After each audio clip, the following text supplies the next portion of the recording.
বাংলাদেশ যে জঙ্গিদের বদ্ধভূমি আঁতরঘর হয়ে উঠছে, সেই তথ্য, সেই বিশ্লেষণ বা এই প্রভাবনা বা এই সম্ভাবনা, এটা কিন্তু আমরা আগেই দেখিয়েছি।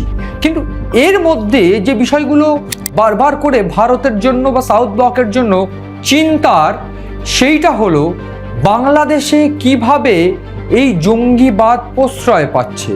তথ্য বলছে জামাত ইসলাম থেকে শুরু করে এই যে অন্তর্বর্তী সরকার, সেই অন্তর্বর্তী সরকারের বদান্যতায় এই জঙ্গিবাদ প্রকাশ পাচ্ছে। জঙ্গিবাদ একেবারে বলা ভালো যে নিজেদের স্বমহিমায় বেড়ে ওঠার সুযোগ পাচ্ছে।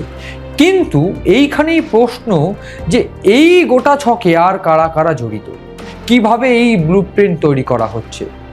গোয়েন্দা সূত্র বলছে তালিবানের একজন গুরুত্বপূর্ণ, তালিবান জঙ্গিদের একজন গুরুত্বপূর্ণ নেতা, তিনি সম্প্রতি বাংলাদেশে এসেছেন।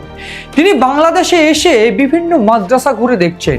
শুধু মাদ্রাসা ঘুরে দেখছেন না, আমি তথ্য দিয়ে বলবো, গোপনে ডেরা বেঁধে হুজি সহ বেশ কয়েকটি শীর্ষ সন্ত্রাসী যে নেতৃত্ব, সেই শীর্ষ নেতৃত্বের সঙ্গে কথা বলছেন এবং কথা বলে যোদ্ধা বাহিনী গঠন করতে চাইছেন তারা। এই যোদ্ধা বাহিনী কি করবে?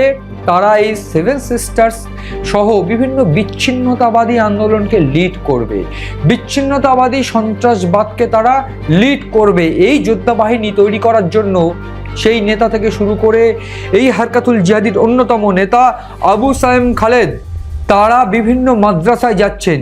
শুধু মাদ্রাসায় নয়, বিভিন্নভাবে আমরা যেই চিত্রটা দেখেছিলাম যে শাহবাগে যখন এই ওসমান হাদির মৃত্যুকে ঘিরে আন্দোলন হচ্ছে, তখন আজাদ কাশ্মীরের স্লোগান উঠেছিল। সেই আজাদ কাশ্মীরের স্লোগান কেন বাংলাদেশে উঠছে, সেই প্রশ্ন উঠছে।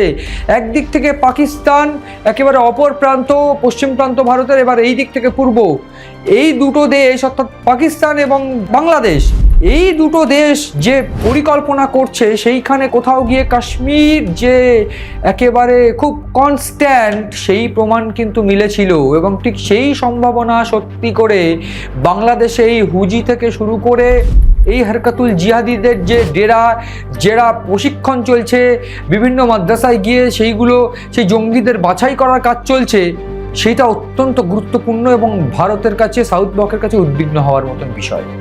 তথ্য বলছে, গোয়েন্দারা বলছে যে এই হুজির অন্যতম নেতা এবং হারকাতুল জিহাদির অন্যতম নেতা আবু সায়েম খালেদের আমন্ত্রণে 21শে ডিসেম্বর ঢাকা এসেছেন এই মোল্লা জওয়ান্দি, অর্থাৎ যে কিনা শীর্ষ তালিবান নেতা মোল্লা নূর আহমেদ, তার নাম, ওরফে মোল্লা জওয়ান্দি। তিনি রাত 11:45 এমিরেটস এয়ারলাইন্সে এসেছেন, ঢাকায় পৌঁছন। তারপর তিনি বেশ কয়েকটি কর্মসূচি পালন করেন।